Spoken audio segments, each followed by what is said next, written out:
Ibu bapa, saudara-saudari, para pencinta firman Tuhan yang terkasih di dalam Kristus, marilah kita mengawali permenungan kita pada hari ini dengan membuat tanda kemenangan kita. Dalam nama Bapa dan Putra dan Roh Kudus. Amin. Bacaan dari Injil Yohanes bab 11 ayat 45 sampai dengan 56. Banyak di antara orang-orang Yahudi yang datang melawat Maria dan yang menyaksikan sendiri apa yang telah dibuat Yesus terhadap Lazarus percaya kepadanya. Tetapi ada yang pergi kepada orang-orang Farisi dan menceritakan kepada mereka apa yang telah dibuat oleh Yesus. Lalu imam-imam kepala dan orang-orang Farisi memanggil mahkamah agama untuk berkumpul. Mereka berkata, "Apakah yang harus kita buat?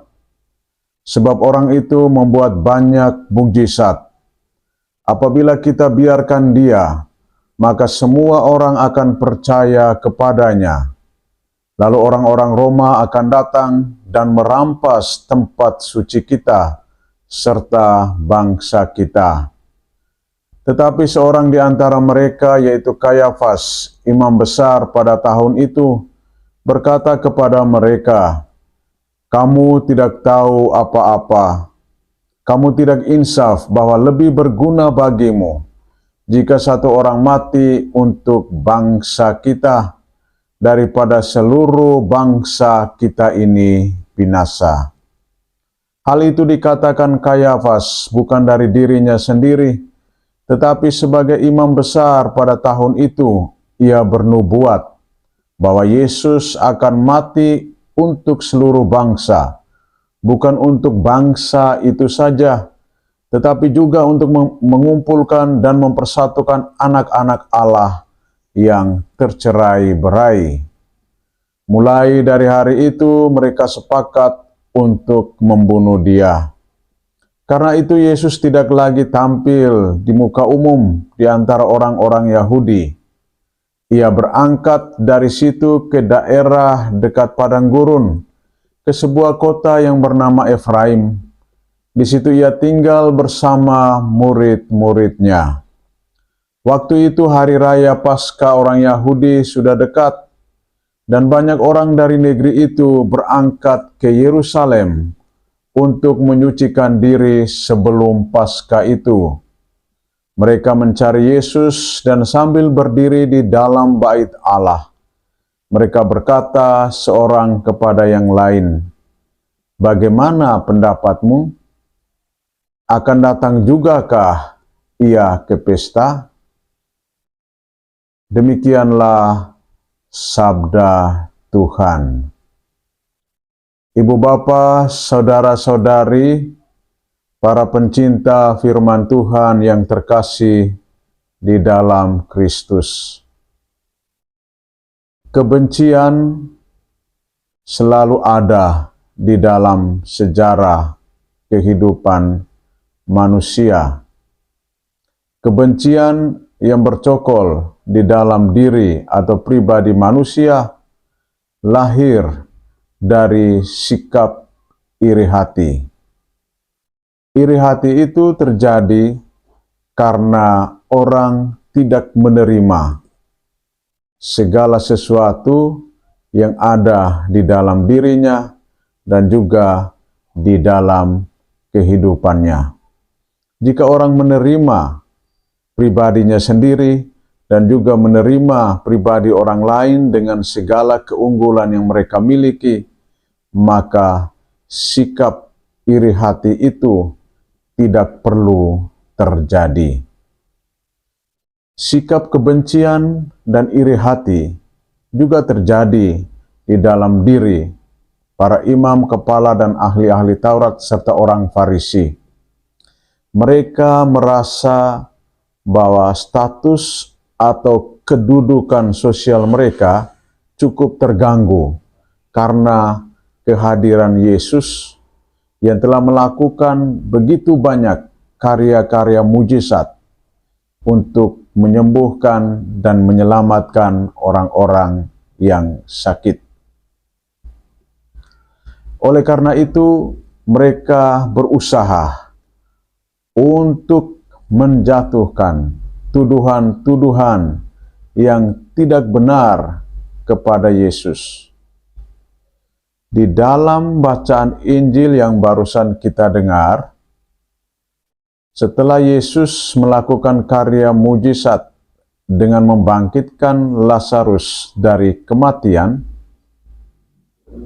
orang-orang Farisi dan ahli-ahli Taurat tidak menerima apa yang dibuat oleh Tuhan.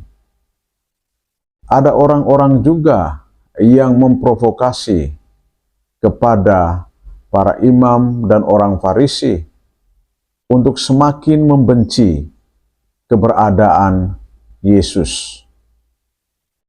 Meskipun demikian, Tuhan tetap menjalankan misi pelayanan kepada semua orang. Apa yang dilakukan oleh Yesus, seperti yang dinubuatkan oleh para nabi, bahwa ia harus mati untuk mengumpulkan dan mempersatukan anak-anak Allah yang tercerai-berai. Hal ini senada dengan apa yang diwartakan oleh Nabi Yehezkiel kepada bangsa Israel, bahwa Allah akan menjadikan bangsa Israel itu satu bangsa. Ia akan mempersatukan mereka, bahkan membawa mereka ke tempat yang bahagia, ke tanah yang terjanji. Allah tidak mau supaya mereka hidup di dalam keterpisahan, hidup cerai-berai, tetapi Ia menghendaki supaya mereka hidup di dalam persaudaraan. Dan Allah menunjukkan kasih, cintanya yang begitu besar kepada mereka semua. Ibu bapa, saudara-saudari pencinta firman Tuhan yang terkasih di dalam Kristus, melalui bacaan suci pada hari ini, ada beberapa hal penting yang perlu kita bangun di dalam kehidupan kita setiap hari. Pertama, hindarilah rasa benci dan iri hati terhadap orang lain.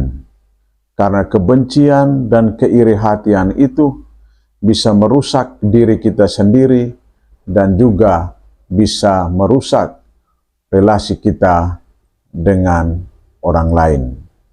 Yang kedua, kita berusaha untuk mempersatukan semua orang, baik di dalam keluarga kita, di dalam komunitas kita, di dalam gereja, dan juga di dalam masyarakat di mana kita berada. Karena dengan berbuat demikian, kita juga menjalankan misi Tuhan, yakni mempersatukan yang tercerai-berai. Semoga Tuhan membantu dan menolong kita agar kita boleh menjadi sarana yang membawa kedamaian, membawa persatuan dan persaudaraan di dalam masyarakat kita. Semoga Tuhan membantu dan menolong kita. Dalam nama Bapa dan Putra dan Roh Kudus. Amin. Tuhan memberkati kita.